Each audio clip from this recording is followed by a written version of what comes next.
प्रधान केवल सिंह लाठी जी और प्रोग्राम के मुख्य मेहमान अपना विचार रखेंगे। केवल सिंह लाठी जी मुख्य बुलारे के मुख्य बुलारे के मेहमान बोलता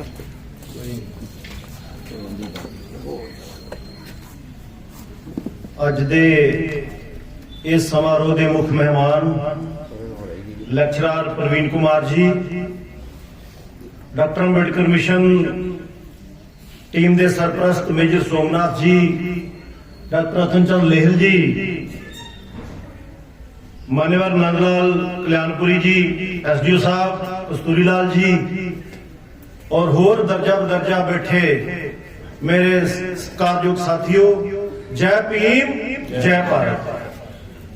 साथियों, बहुत सारिया गल्लां इस स्टेज तो हो गईयां, सत्ता दीयां गल्लां भी चलियां और मिशन दीयां गल्लां भी चलियां।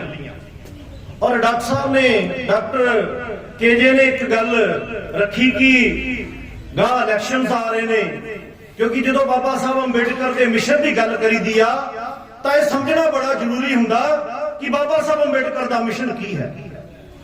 बाबा साहब अंबेडकर का मिशन, बाबा साहब अंबेडकर चाहते सी कि तुसी इस देश की सत्ता ते काबिल हो, और नाल दी नाल बाबा साहब अंबेडकर ने कहा मैं इस देश नूं बुद्धमय देश वेखना चाहता। बाबा साहब अंबेडकर का मिशन है। डॉक्टर साहब, डॉक्टर सुधीर ने बाबा साहब अंबेडकर के बुद्धमय भारत के सुपने की गल की, और दूसरे डॉक्टर साहब जिहड़े पहला गल करके गए ने, उन्होंने कहा कि इलैक्शन दे विच जो सरपंची दी इलैक्शन आउण तुसी ध्यान रखियो। पर साथियों, मैं तुहानूं कहना चाहुंदा कि तुसी वाकई ध्यान रखियो जब सरपंची दी इलैक्शन आउणगीਆਂ, क्योंकि 36 जिता के तुसी अजे भी विधान सभा दे विच भेजे ने गुंगे ते बोले जिहड़े तुहाडे हक्कां लई नहीं बोलदे, और 145 पार्लीमेंट दे विच बैठे ने जिहड़े गुंगे ते बोले जिहड़े तुहाडे हक्कां लई नहीं बोलदे।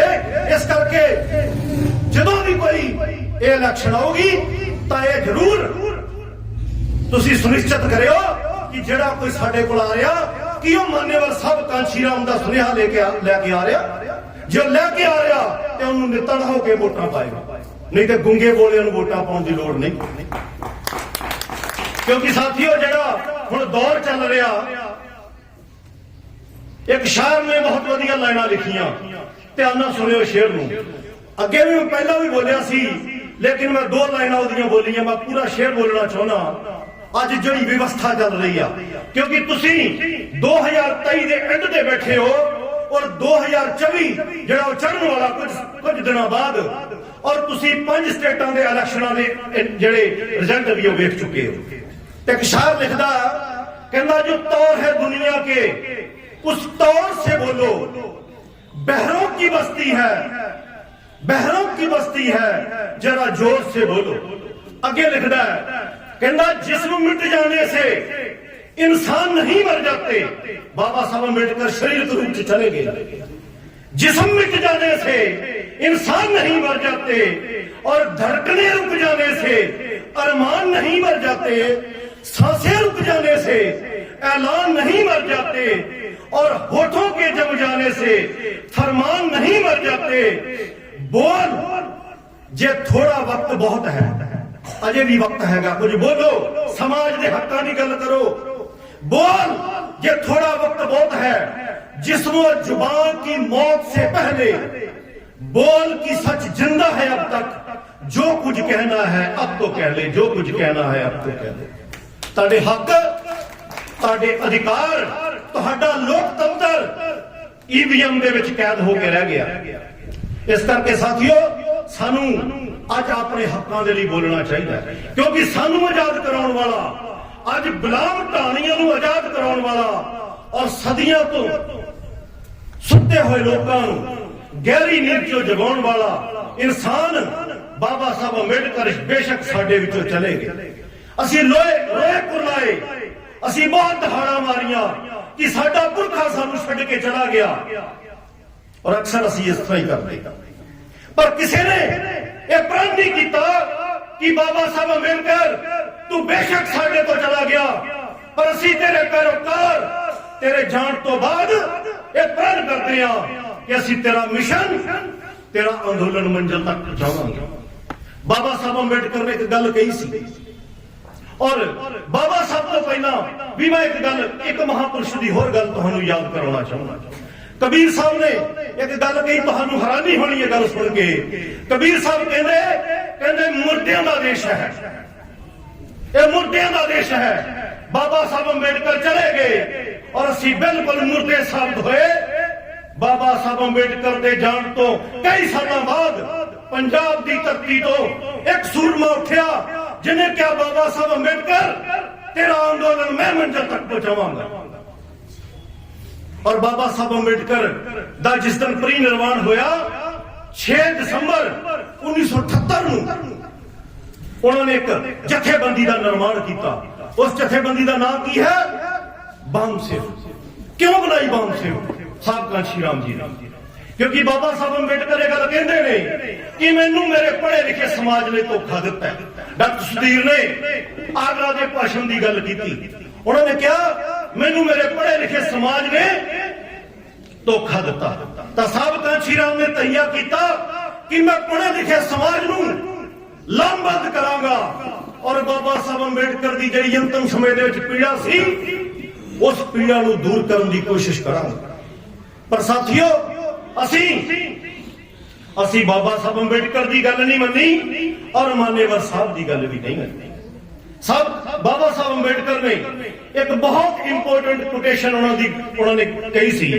वो कहते जे देश नू कल्याणकारी राज बनाना है, जे राजतंत्र नू कल्याणकारी बनाना तो साहब बाबा साहब ने गल कही, कहते प्रधानमंत्री तो भी ताकतवर तुहाडा ओपोजिशन का लीडर होना चाहिए। असी सारे सूझवान लोग बैठे हैं। क्या साथियों, क्या ओपोजिशन के विच असी ये लोग बिठाए जिहड़ी गल बाबा साहब कह के गए ने कि मैं चाहना कि ओपोजिशन का लीडर प्रधानमंत्री तो भी वध ताकतवर होना चाहिए। पर दुख की गल कि अज जिस दौर दे विच असी लंघ रहे हैं उस दौर दे विच विरोध करने वाला ही कोई नहीं है। निश्चित ही बाबा साहब अंबेडकर के विचारों दे विच वो ताकत है। बाबा साहब अंबेडकर के विचारों दे विच नूं ते उत्ते चलण वाले इंसान दे विच वो ताकत है कि वो दुश्मन का विरोध कर सकता है। लेकिन पर साथियों इत्थे विरोध ही नहीं। और असी उन्हां लोकां नूं आइडियल मन्निया जिहड़े लोग राजनीतिक तौर पे बाबा साहब अंबेडकर के विरोधी सी। असी उन्हां लोकां नूं आइडियल मन्निया। अज जो चल रही है सिचुएशन, अज लोग की सोच रहे हैं, असी इन्हां तो दुखी हां ते असी किहनां नूं लिया के आउणा चाहुंदे हां। कदी किसी अंबेडकर के विचारों से चलण वाले लोगों का कभी जिक्र नहीं किया। असी किहनां नूं लिया के आउणा चाहुंदे हां?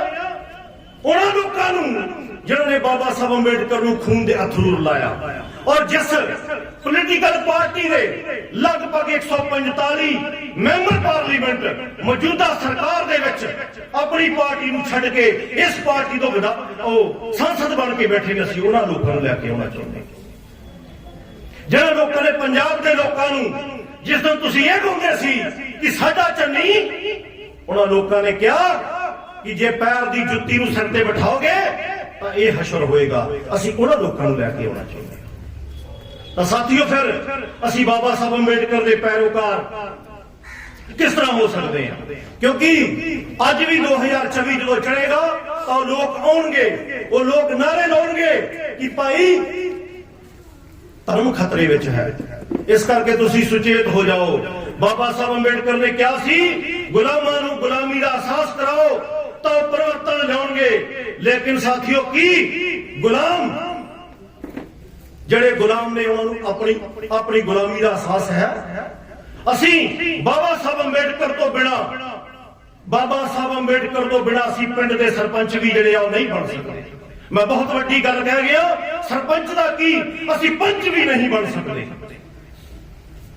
लेकिन करना की सी कि जो गल्लां बाबा साहब अंबेडकर ने कहियां सी उन्हां दे उपर पहरा देना सी। बाबा साहब अंबेडकर ने क्या सी, ये जलदा होया महल है ਜਿਹੜਾ ਇਹਦੇ ਵਿੱਚ ਜਾਏਗਾ ਉਹ ਤਬਾਹ ਹੋ ਜਾਏਗਾ। ਅਸੀਂ ਉਸ ਨੂੰ ਆਪਣੀ ਮਾਂ ਪਾਰਟੀ ਸਮਝ ਕੇ ਬੈਠੇ। ਬਾਬਾ ਸਾਹਿਬ ਅੰਬੇਡਕਰ ਨੇ ਕਿਹਾ ਸੀ ਜਾਤ ਦਾ ਖਾਤਮਾ ਕਰਨਾ ਹੈ, ਅਸੀਂ ਆਪਣੀ ਜਾਤ ਨੂੰ ਭਾਰਤ ਰਤਨ ਅਵਾਰਡ ਸਮਝ ਕੇ ਆਪਣੇ ਗਲਾਂ ਦੇ ਵਿੱਚ ਪਾਈ ਬੈਠੇ। ਬਾਬਾ ਸਾਹਿਬ ਅੰਬੇਡਕਰ ਨੇ ਕਿਹਾ ਸੀ ਮੇਰੇ ਤੋਂ ਬਾਅਦ ਇਹ ਤਥਾਗਤ ਗੌਤਮ ਬੁੱਧ ਤੁਹਾਡੀ ਢਾਲ ਬਣ ਕੇ ਖੜਨਗੇ, ਲੇਕਿਨ ਅਸੀਂ ਤਥਾਗਤ ਗੌਤਮ ਵਾਲੇ ਪਾਸੇ ਪਿੱਠ ਕਰ ਲਈ, ਅਸੀਂ ਪਿੱਠ ਕਰ ਲਈ। ਲੇਕਿਨ ਸਾਥੀਓ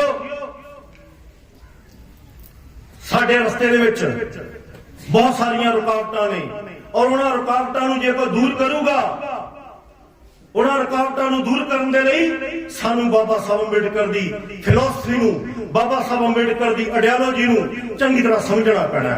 ਕਿਉਂਕਿ ਜੇ ਬਾਬਾ ਸਾਹਿਬ ਸਾਡੇ ਵਰਗੇ ਹੁੰਦੇ ਤਾਂ ਬਾਬਾ ਸਾਹਿਬ ਅੰਬੇਡਕਰ ਵੀ ਆਪਣਾ ਪਰਿਵਾਰ ਪਾਲਦੇ, ਆਪਣਾ ਘਰ ਪਰਿਵਾਰ ਦੇਖਦੇ, ਆਪਣੇ ਬੱਚੇ ਦੇਖਦੇ ਔਰ ਸਮਾਜ ਵੱਲ ਪਿੱਠ ਕਰ ਲੈਂਦੇ, ਤਾਂ ਸ਼ਾਇਦ ਸਾਡਾ ਇਹ ਹਸ਼ਰ ਜੋ ਅੱਜ ਸਾਡੀ ਹਾਲਤ ਹੈ ਉਹ ਹਾਲਤ ਨਾ ਹੁੰਦੀ। ਕਿਉਂਕਿ ਬਾਬਾ ਸਾਹਿਬ ਅੰਬੇਡਕਰ ਅਗਰ ਚਾਹੁੰਦੇ ਤਾਂ ਉਹ ਆਦਰਸ਼ ਪਤੀ ਬਣ ਸਕਦੇ ਸੀ, ਉਹ ਆਦਰਸ਼ ਪਿਤਾ ਬਣ ਸਕਦੇ ਸੀ, ਬਾਬਾ ਸਾਹਿਬ ਅੰਬੇਡਕਰ ਆਦਰਸ਼ ਭਰਾ ਬਣ ਸਕਦੇ ਸੀ। ਪਰ ਬਾਬਾ ਸਾਹਿਬ ਅੰਬੇਡਕਰ ਨੇ ਕੀ ਚਾਹਿਆ ਕਿ ਮੈਂ ਆਦਰਸ਼ ਸਮਾਜ ਬਣਾਉਣਾ ਚਾਹੁੰਦਾ। ਔਰ ਮੈਂ ਸਾਥੀਓ ਇੱਕ ਚਿੱਠੀ ਜਿਹੜੀ ਬਾਬਾ ਸਾਹਿਬ ਅੰਬੇਡਕਰ ਨੇ ਆਪਣੀ ਪਤਨੀ ਰਮਾ ਭਾਈ ਨੂੰ ਜਦੋਂ ਪੂਨਾ ਪੈਕਟ ਦੇ ਦੌਰਾਨ, ਗੋਲਮੇਜ ਕਾਨਫਰੰਸ ਦੇ ਦੌਰਾਨ ਉਹ ਗਏ ਸੀ, ਮੈਂ ਉਹ ਚਿੱਠੀ ਦਾ ਜ਼ਿਕਰ ਕਰਨਾ ਚਾਹੁੰਦਾ। ਸਾਰੇ ਸਾਥੀ ਧਿਆਨ ਨਾਲ ਇਸ ਚਿੱਠੀ ਦੇ ਸ਼ਬਦ ਨੂੰ ਸਮਝਣਾ ਹੈ ਔਰ ਬਾਬਾ ਸਾਹਿਬ ਅੰਬੇਡਕਰ ਦੀ ਪੀੜਾ ਨੂੰ ਮਹਿਸੂਸ ਕਰਨਾ ਹੈ। ਬਾਬਾ ਸਾਹਿਬ ਅੰਬੇਡਕਰ ਉੱਥੋਂ ਰਮਾ ਨੂੰ ਚਿੱਠੀ ਲਿਖ ਰਹੇ ਆ ਔਰ ਲਿਖਦੇ ਆ, रमा मैं ज्ञान का सागर निकाल रहा हूं। कहने मैं ज्ञान का सागर काट रहा, कहने मैं ज्ञान का सागर निकाल रहा हूं, मुझे अब किसी का भी ध्यान नहीं है, परंतु जो ताकत जो मुझे मिली है, बाबा साहब लिख रहे हैं रमाबाई ने, कहने परंतु ये ताकत जो मुझे मिली है इसमें तुम्हारा भी हिस्सा है। तुम जहां मेरा संसार संभाले बैठी हो, आंसुओं का जल छिड़क कर मेरा मनोबल बढ़ा रही हो, इसीलिए मैं बेबाक तरीके से ज्ञान के अथाह सागर को ग्रहण कर पा रहा हूं। रमा, बाबा साहब लिखते कहते रमा तुम मुझे ना मिली होती, तुम मेरी जिंदगी में ना आई होती तो क्या होता। मात्र किसी दी होर दी एग्जांपल दिंदे ने कि जे तेरी जगह कोई होर हुंदी तो की करदी। कहंदे मात्र संसार सुख को सब कुछ समझने वाली स्त्री मुझे छोड़कर चली गई होती। आधे पेट रहना, आगे लिखते ने बाबा साहब, कहंदे आधे पेट रहना, उपला थापना, उपला गोबर ढूंढकर उसका उपला थापना, उपला थापने के काम पर जाना किसे पसंद होगा। चूल्हे के लिए ईंधन जुटाकर लाना मुंबई में कौन पसंद करेगा। घर के चिथड़े हुए कपड़ों को सीते रहना, इतना ही नहीं एक माचिस में पूरा माह निकालना, इतने ही तेल अनाज नमक से महीना निकालना, ऐसा मेरा कहना। बाबा साहब कहते होंगे कि इन्ने की साधन मेरे को रमा इस तो वध नहीं, एक डब्बी नाल एक महीना कढ़ना है और इन्ने का तेल नाल एक महीना कढ़ना है। तो बाबा साहब लिखते आ कहते एक माचिस से पूरा माह निकालना, इतने ही तेल अनाज नमक से महीना निकालना, मेरा ऐसा मेरा कहना, मेरे आदेश तुझे मीठे नहीं लगते। कहते जे एहो जे मेरे आदेश तेनू चंगे ना लगते, कहते ऐसे आदेश तुझे मीठे नहीं लगते तो मेरा मन टुकड़े टुकड़े हो गया होता, मेरी जिद में दरारें पड़ गई होती, मेरे सपनों का खेल पूरी तरह से तहस नहस हो जाता। और आगे लिख दे बाबा साहब, रमा मेरे जीवन के सारे सुर ही बेसुरे बन जाते, सब कुछ तोड़ मरोड़ के रह जाता, सब दुख में हो जाता, मैं शायद बौना पौधा ही बना रहता। आगे लिख दिया कहते संभालना खुद को जैसे संभालती हो मुझको तुम्हारा भीमराव अंबेडकर। कितनी दुखदायक बाबा साहब अंबेडकर की पीड़ा जिहड़ी आ लिख के भेज रहे ने। और मैं कहना कि ये बाबा साहब दी फीलिंग्स ने। काश असी माता रमाबाई अंबेडकर दी फीलिंग्स नूं भी समझिया हुंदा। जिस मां ने यह गल कह दिता कि बाबा साहब अंबेडकर मेरा राज रतन बेशक चला गया, लेकिन यह काम जरूर करना कि मेरे 7 करोड़ बच्चे जड़े आ उन्होंने मर ना देना। मैं राज अपने पुत्र के उपर साड़ी का पल्लू पार के तब बाबा साहब अंबेडकर की पत्नी ने अपने बच्चे का संस्कार कर लिया। लेकिन असी बाबा साहब अंबेडकर के लिए की बेगा कर रहे? असी इन्ने मूर्ख और दिमाग तो कंगाल लोग निकले कि जेड़े लोग इस देश का संविधान बन नहीं सी देना चाहते, असी बाबा साहब अंबेडकर के जान तो बाद वो संविधान उन्होंने लोगों के हाथों में दे दिते। 1951 की एक घटना का जिक्र करना चाहना। पंढरपुर दे विच गिरे शास्त्री नाम का बंदा और उन्होंने उथों के रुकमणी मैदान दे विच एक मुजाहरा किया। अज जिन्ने लोग बैठे हैं, मैं तुहानू ये कहना चाहना कि असी अपनी औकात नूं समझिए। अज बेशक साडे तन ते चंगे कपड़े ने, लेकिन दुश्मन की नजर दे विच तुसीं अज भी हो। जे तुहाडे पुरखे नूं वो लोग मान सम्मान नहीं दिंदे तो फिर सानू समझना चाहिए कि जेड़ा मेरे बाप की इज्जत नहीं करता वो मेरी इज्जत की नहीं करता होगा। एक गिरे शास्त्री नाम का आदमी जेड़ा RSS का वर्कर आ, ओनू पत्रकार आके पुछदा है, वो संविधान के विरोध एजीटेशन कर रहा। और 1951 की घटना, बाबा साहब अंबेडकर जींदे आ और वो संविधान के विरोध नारे ला रहा। तब पत्रकार ने आके पूछा कि तू संविधान के विरुद्ध गल्लां कर रहा, तेनू पता भारत का संविधान डॉक्टर अंबेडकर ने लिखिया? वो कहंदा हाँ मैं जानदा डॉक्टर अंबेडकर ने लिखिया। पत्रकार अगों कहंदा बाबा साहब अंबेडकर दुनिया के महान विद्वानों के विचों एक है, क्या तू जानदा कि वो विद्वान बहुत महान विद्वान है? तो गिरे शास्त्री कहंदा होवेगा विद्वान अंबेडकर, लेकिन मैं अंबेडकर नूं नहीं मनदा। वो कहंदा संविधान भी वधिया हो सकता है पर यह संविधान मनण योग नहीं और अपना तरक्की दिंदा। वो कहंदा जिस तरह दुध नाली दे विचों बह के आ रहा होवे और वो नाली दा दुध जिहड़ा पीण दे काबिल नहीं रहिंदा, इसे तरह भारत दा संविधान बेशक जिड्डा मर्जी वधिया है, लेकिन एक शूद्र ने लिखिया, इस करके इस संविधान मनण योग नहीं, इस संविधान मनण योग नहीं। तो साथियों ਇਹ ਉਹਨਾਂ ਲੋਕਾਂ ਦੀ ਮੈਂਟੈਲਿਟੀ ਹੈ। ਅੱਜ ਵੀ ਤੁਸੀਂ ਦੇਖੋ ਜਿਹੜਾ ਲੋਕਾਂ ਦੇ ਨਾਲ ਤੁਹਾਡੀ ਸਾਂਝ ਹੈ, ਜਿਹੜਾ ਲੋਕਾਂ ਨੂੰ ਅਸੀਂ ਲੋਕ ਸੱਤਾਧਾਰੀ ਬਣਾਉਣਾ ਚਾਹੁੰਦੇ ਆ, ਕਿ ਤੁਹਾਡੀ ਰਿਜ਼ਰਵੇਸ਼ਨ ਦਾ ਕਦੀ ਉਹਨਾਂ ਨੇ ਵਿਰੋਧ ਉਹ ਤੁਹਾਡੇ ਪੱਖ ਦੇ ਵਿੱਚ ਕਦੀ ਬੋਲੇ? ਕਿਆ ਕਦੀ ਮੁਸਲਮਾਨ, ਕਦੀ ਕੋਈ ਈਸਾਈ, ਕਦੀ ਕੋਈ ਸਿੱਖ ਤੁਹਾਡੀ ਰਿਜ਼ਰਵੇਸ਼ਨ ਦਾ ਵਿਰੋਧ ਕਰਨ ਦੇ ਲਈ ਸੜਕਾਂ ਤੇ ਆਇਆ? ਲੇਕਿਨ ਪਿਛਲੇ ਕੁਝ ਇਲੈਕਸ਼ਨਾਂ ਦੇ ਵਿੱਚ ਤੁਹਾਡੇ जो मौजूदा सत्ताधारी लोग ने उन्होंने हिंदुइज्म का एजेंडा देश की सेंटर पॉलिटिक्स के लिया के खड़ा किया और तुसी सारे लोगों ने धर्म खतरे में है ये कह के उन्होंने लोगों को जिहड़ियां वोटां पाई। और अज जिहड़ी स्थिति है तुहाडी बहुत भयानक स्थिति दे विच पहुंच चुके हो, क्योंकि दुश्मन एक काम कर चुके कि उन्हें एक समाज पूरा का पूरा समाज जड़ा आइसोलेट करके जड़ा बाहर कढ़ दिता है। वो कौन समाज है ये समझना भी बड़ा साडे लई जरूरी है।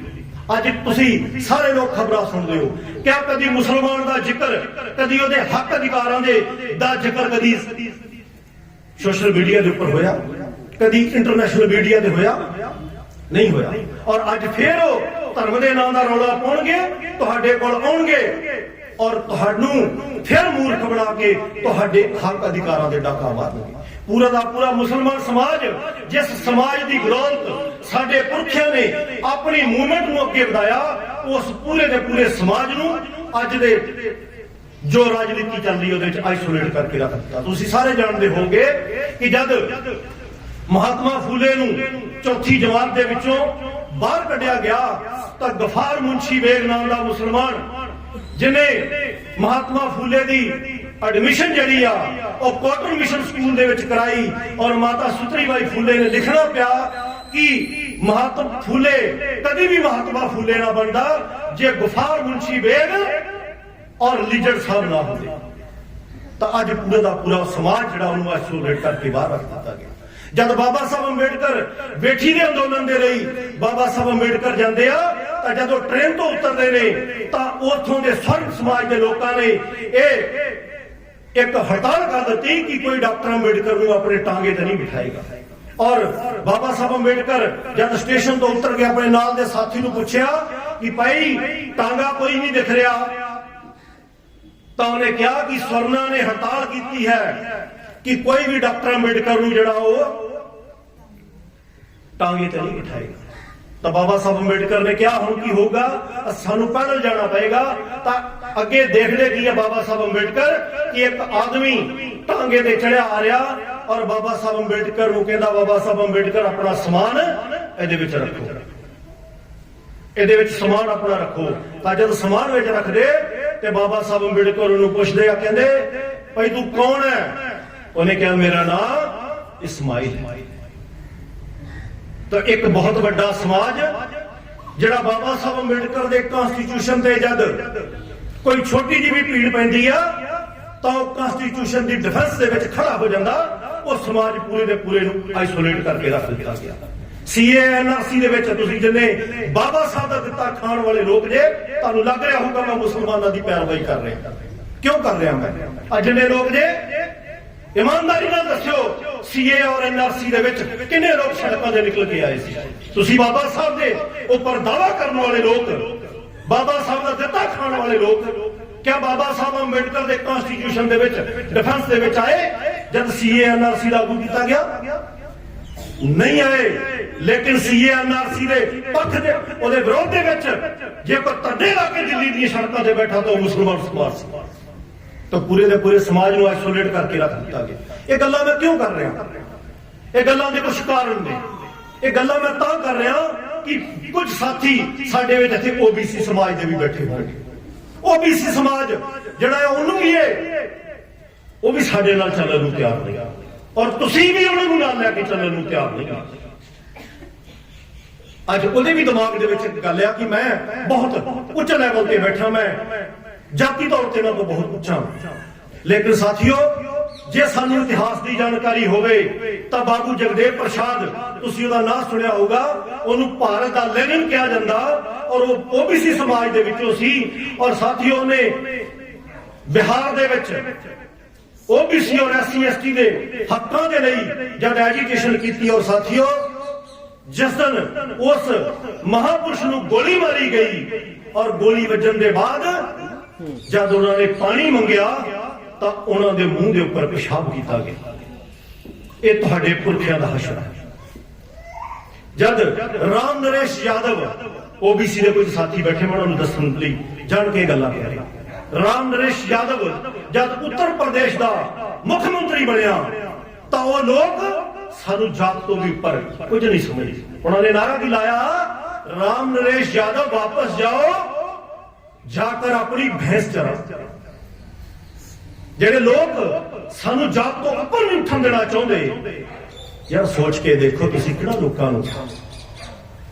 ਦੇ ਹੱਥਾਂ ਦੇ ਵਿੱਚ ਸੰਵਿਧਾਨ ਦੇ ਦਿੱਤਾ ਹੈ, ਕਿਹੜਾ ਲੋਕਾਂ ਦੇ ਹੱਥਾਂ ਦੇ ਵਿੱਚ ਸੰਵਿਧਾਨ ਦਿੱਤਾ ਹੈ। ਇਸ ਕਰਕੇ ਅੱਜ ਸਾਡੀ ਇਹ ਮੋਰਲ ਡਿਊਟੀ ਬਣਦੀ ਆ ਕਿ ਅਸੀਂ ਜੇ ਬਾਬਾ ਸਾਹਿਬ ਅੰਬੇਡਕਰ ਦੇ ਕਨਸਟੀਟਿਊਸ਼ਨ ਦਾ ਦੀ ਰਾਖੀ ਕਰਨੀ ਆ, ਅਸੀਂ ਜੇ ਇਹ ਸਮਝਦੇ ਹੋ ਕਿ ਕਨਸਟੀਟਿਊਸ਼ਨ ਦੀ ਬਦੌਲਤ ਹੀ ਤੁਸੀਂ ਸੁਰੱਖਿਅਤ ਹੋ, ਜੇ ਤੁਸੀਂ ਇਹ ਸਮਝਦੇ ਹੋ ਕਿ ਜੇ ਭਾਰਤ ਦਾ ਸੰਵਿਧਾਨ ਨਾ ਹੋਏਗਾ ਤਾਂ ਅਸੀਂ ਜਿਹੜੇ ਆ ਉਹ ਬਿਲਕੁਲ ਪਹਿਲੇ ਵਾਲੀ ਪੋਜੀਸ਼ਨ 'ਚ ਆ ਜਾਵਾਂਗੇ, ਇਸ ਵਹਿਮ ਦੇ ਵਿੱਚ ਨਾ ਰਹੋ। ਕਨਸਟੀਟਿਊਸ਼ਨ ਤੁਹਾਡਾ ਉਦਾਂ ਹੀ ਰਹੇਗਾ, लेकिन ਉਹਦਾ ਜਿਹੜਾ ਕੰਟੈਂਟ ਹੈ, ਉਹਦਾ ਜੋ ਉਹਦੇ ਵਿੱਚ ਲਿਖਿਆ ਹੋਇਆ ਹੈ ਉਹਨੂੰ ਲਾਗੂ ਜਿਹੜਾ ਉਹ ਕਰਨ ਵਾਲੇ ਉਹ ਲਾਗੂ ਨਹੀਂ ਕਰਨਗੇ। ਕਿਉਂਕਿ ਲਾਗੂ ਕਰਾਉਣ ਦੇ ਲਈ ਜਾਂ ਤਾਂ ਉਸ ਪਾਰਲੀਮੈਂਟ ਦੇ ਮੰਦਰ ਦੇ ਵਿੱਚ ਤੁਹਾਨੂੰ ਬਾਬਾ ਸਾਹਿਬ ਅੰਬੇਡਕਰ ਦੇ ਵਿਚਾਰਾਂ ਤੇ ਚੱਲਣ ਵਾਲੇ ਲੋਕ ਚਾਹੀਦੇ ਨੇ, ਜਾਂ ਫਿਰ ਵਿਰੋਧ ਦੇ ਵਿੱਚ ਉਹ ਲੋਕ ਹੋਣੇ ਚਾਹੀਦੇ ਨੇ ਜਿਹੜੇ ਲੋਕ ਬਾਬਾ ਸਾਹਿਬ ਅੰਬੇਡਕਰ ਦੇ ਵਿਚਾਰਾਂ ਤੋਂ ਲੈਸ ਹੋਣ। और मान्यवर साहब कांशी राम ने कहा सी कि मजबूत सरकार नहीं चाहिए, इस देश के विच मजबूत सरकार होनी चाहिए। और तुहाडे हक अधिकारां दी गल करन वाला इस वेले उत्थे कोई नहीं। अज मैं गल्लां कर रहा, तुसी सुन रहे हो और तुसी सुन के मैनूं बहुत अच्छा लग रहा है कि तुसी बड़े शांत तरीके नाल सुन रहे हो। ਔਰ ਤੁਹਾਨੂੰ ਮੇਰੀਆਂ ਗੱਲਾਂ ਅਪੀਲ ਕਰ ਰਹੀਆਂ ਨੇ। ਪਰ ਸਾਥੀਓ ਨਾਲ ਦੀ ਨਾਲ ਇਹ ਵੀ ਸੋਚੋ ਕਿ ਜਿਹੜੇ ਤੁਹਾਡੇ ਪ੍ਰਚਾਰਕ ਨੇ, ਜਿਹੜੇ ਤੁਹਾਡੇ ਮਿਸ਼ਨ ਮੂਵਮੈਂਟ ਦੀ ਗੱਲ ਕਰਦੇ ਨੇ, ਉਹਨਾਂ ਲੋਕਾਂ ਦੇ ਨਾਲ ਖੜਨ ਦੀ ਜਾਂਚ ਵੀ ਸਿੱਖੋ। ਔਰ ਤਾਜੀ ਘਟਨਾ ਪ੍ਰੋਫੈਸਰ ਲక్ష్మణ ਜਾਦਵ, ਉਹਦਾ ਕੀ ਕਸੂਰ ਆ? ਉਹਦਾ ਕਸੂਰ ਇਹ ਆ ਕਿ ਉਹ ਲੋਕਾਂ ਨੂੰ ਜਾਗਰਤ ਕਰਨ ਦੀ ਗੱਲ ਕਰ ਰਿਹਾ, ਉਹ ਲੋਕਾਂ ਨੂੰ ਜਗਾਉਣ ਦੀ ਗੱਲ ਕਰ ਰਿਹਾ। ਔਰ ਅਸੀਂ ਲੋਕ ਭਗਤੀ ਕਰ ਰਹੇ ਆ। ਅਸੀਂ ਭਗਤੀ ਨਹੀਂ ਸੀ ਕਰਨੀ ਬਾਬਾ ਸਾਹਿਬ ਦੀ, ਅਸੀਂ ਬਾਬਾ ਸਾਹਿਬ ਦੀ ਪੂਜਾ ਕਰਨੀ ਸੀ। ਔਰ ਪੂਜਾ ਦਾ ਮਤਲਬ ਆਰਤੀ ਨਹੀਂ ਹੁੰਦਾ, ਪੂਜਾ ਮਤਲਬ ਹੁੰਦਾ ਪੂਰਾ, ਔਰ ਜਾ ਦਾ ਮਤਲਬ ਹੁੰਦਾ ਜਾਣਕਾਰੀ। ਪੂਰੀ ਜਾਣਕਾਰੀ ਉਸ ਮਹਾਂਪੁਰਸ਼ ਬਾਰੇ ਹਾਸਲ ਕਰਨੀ ਸੀ। ਜੇ ਸਾਨੂੰ ਜਾਣਕਾਰੀ ਹੋਊਗੀ ਤਾਂ ਅਸੀਂ ਉਹਦੀ ਮੂਵਮੈਂਟ ਨੂੰ ਅੱਗੇ ਵਧਾਵਾਂਗੇ। ਔਰ ਬਾਬਾ ਸਾਹਿਬ ਅੰਬੇਡਕਰ ਤੋਂ ਬਾਅਦ ਬਾਬਾ ਸਾਹਿਬ ਅੰਬੇਡਕਰ ਦੇ ਵਿਚਾਰਾਂ ਨੂੰ ਜੇ ਕਿਸੇ ਮਹਾਂਪੁਰਸ਼ ਨੇ ਅੱਗੇ ਵਧਾਇਆ ਤਾਂ ਮਾਨਯਵਰ ਕਾਂਸ਼ੀ ਰਾਮ ਸਾਹਿਬ ਸੀ। ਔਰ ਕਾਂਸ਼ੀ ਰਾਮ ਸਾਹਿਬ ਦਾ ਅੰਦੋਲਨ ਨੂੰ ਅੱਜ ਵੀ ਜ਼ਰੂਰਤ ਹੈ ਤੁਹਾਡੀ ਸਭ ਦੀ ਕਿ ਤੁਸੀਂ ਸਾਹਿਬ ਕਾਂਸ਼ੀ ਰਾਮ ਦੇ ਅੰਦੋਲਨ ਨੂੰ ਤਗੜਿਆ ਕਰੋ। ਔਰ ਇਹ ਨਾ ਪ੍ਰੈਕਟਿਸ ਕਰਿਓ ਆਉਣ ਵਾਲੇ ਸਮੇਂ ਦੇ ਵਿੱਚ ਕਿ ਇੱਕ ਚੋਰ ਨੂੰ ਭੇਜ ਕੇ ਦੂਜੇ ਨੂੰ ਤੁਸੀਂ ਫਿਰ ਸੱਤਾ ਸੌਂਪ ਦਿਓ ਤਾਂ ਕਿ ਤੁਹਾਡਾ ਕਨਸਟੀਟਿਊਸ਼ਨ ਬਚਿਆ ਰਹੇ। ਇਸ ਕਰਕੇ ਇਸ ਸਮੇਂ ਜਿਹੜੀਆਂ 2024 ਦੀਆਂ ਆਉਣ ਵਾਲੀਆਂ ਇਲੈਕਸ਼ਨਸ ਨੇ ਉਹਦੇ ਦੇ ਕਾਰਨ ਮੈਂ ਤੁਹਾਨੂੰ ਜਾਣਬੁੱਝ ਕੇ ਕੁਝ ਪੋਲੀਟੀਕਲ ਗੱਲਾਂ ਜਿਹੜੀਆਂ ਕਹੀਆਂ ਨੇ ਕਿ ਤੁਸੀਂ ਭਾਈ ਸੁਚੇਤ ਹੋ ਕੇ ਚੱਲਣਾ। ਜੇ ਤੁਹਾਡੇ ਕੋਲ ਕੋਈ ਬਾਬਾ ਸਾਹਿਬ ਅੰਬੇਡਕਰ ਦੀ ਫੋਟੋ ਲੈ ਕੇ ਆਉਂਦਾ ਤਾਂ ਫੋਟੋ ਵਾਲੇ ਦੀ ਗੱਲ ਨਾ ਮੰਨਿਓ, ਬਾਬਾ ਸਾਹਿਬ ਅੰਬੇਡਕਰ ਦੇ ਵਿਚਾਰਾਂ ਤੇ ਚੱਲਣ ਵਾਲੇ ਲੋਕਾਂ ਦੀ ਗੱਲ ਮੰਨ ਕੇ ਤਾਂ ਬਾਬਾ ਸਾਹਿਬ ਅੰਬੇਡਕਰ ਦੀ, ਕਿਉਂਕਿ ਫੋਟੋਆਂ ਤਾਂ ਹੁਣ ਦਫ਼ਤਰ ਦੇ ਵਿੱਚ ਲੱਗ ਗਈਆਂ ਨੇ, ਲੇਕਿਨ ਪਹਿਲੇ ਹੀ ਬਾਬਾ ਸਾਹਿਬ ਅੰਬੇਡਕਰ ਦੇ ਵਿਚਾਰਾਂ ਦੇ ਉੱਪਰ ਉਹਨਾਂ ਦੇ ਉੱਤੇ ਕੁਹਾੜਾ ਚੱਲਿਆ ਕਿ ਤੁਹਾਡੇ ਜਿਹੜੇ ਵਕੀਲ ਸੀ ਉਹਨਾਂ ਦੇ ਵਿੱਚੋਂ ਕਹਿ ਦਿੱਤਾ ਕਿ ਇਹਨਾਂ ਲੋਕਾਂ ਦੇ ਵਿੱਚ ਕੋਈ ਉਹ ਮਾਦਾ ਨਹੀਂ ਹੈ ਕਿ ਇਹ ਲੋਕ ਜਿਹੜੇ ਆ ਚੰਗੀਆਂ ਪੋਸਟਾਂ ਤੇ ਪਹੁੰਚ ਸਕਣ। ਤੋ ਇਸ ਕਰਕੇ ਸਾਥੀਓ ਸੈਕਟਰ ਸਾਹਿਬ ਖੜ ਗਏ। ਮੈਨੂੰ ਲੱਗਦਾ ਮੈਂ ਬਹੁਤ ਜ਼ਿਆਦਾ ਟਾਈਮ ਲੈ ਲਿਆ। ਗੱਲਾਂ ਹੋਰ ਵੀ ਨੇ, ਬਹੁਤ ਸਾਰੀਆਂ ਗੱਲਾਂ ਨੇ ਮਿਸ਼ਨ ਮੂਵਮੈਂਟ ਦੇ ਸੰਬੰਧ ਦੇ ਵਿੱਚ। ਦੋਨਾਂ ਹੀ ਗੱਲਾਂ, ਦੋ ਜਿਹੜੇ ਅੰਦੋਲਨ ਨੇ ਬਾਬਾ ਸਾਹਿਬ ਦੇ ਕਿ ਰਾਜਨੀਤਿਕ ਸੱਤਾ ਔਰ ਧੰਮ ਕ੍ਰਾਂਤੀ, ਦੋਨਾਂ ਦੀਆਂ ਗੱਲਾਂ ਹੋ ਗਈਆਂ। ਮੈਂ ਸਮਝਦਾ ਇਸ ਤੋਂ ਵੱਧ ਕੇ ਕੁਝ ਕੋਈ ਗੱਲ ਕਹਿਣ ਵਾਲੀ ਰਹਿ ਨਹੀਂ ਗਈ। ਔਰ ਸਿਰਫ ਤੇ ਸਿਰਫ ਜ਼ਰੂਰਤ ਹੈ ਕਿ ਬਾਬਾ ਸਾਹਿਬ ਅੰਬੇਡਕਰ ਦੀਆਂ ਗੱਲਾਂ ਨੂੰ ਮੰਨ ਕੇ ਉਹਨਾਂ ਤੇ ਪਹਿਰਾ ਦੇਣ ਦੀ ਲੋੜ ਆ। ਇੰਨੀਆਂ ਕੁ ਬੇਨਤੀਆਂ ਕਰਦਾ ਹੋਇਆ ਆਪ ਸਭ ਤੋਂ ਰਜਾ ਚਾਹੁੰਦਾ। ਜੇ ਕੋਈ ਬੋਲਦਿਆਂ ਕੋਈ ਸ਼ਬਦ ਵੱਧ ਘੱਟ ਬੋਲ ਗਿਆ ਹੋਵਾਂ ਤਾਂ ਉਸ ਗੱਲ ਦੀ ਮਾਫੀ ਚਾਹੁੰਦਾ। ਧੰਨਵਾਦ। ਜੈ ਭੀਮ, ਜੈ ਭਾਰਤ। ਧੰਨਵਾਦ।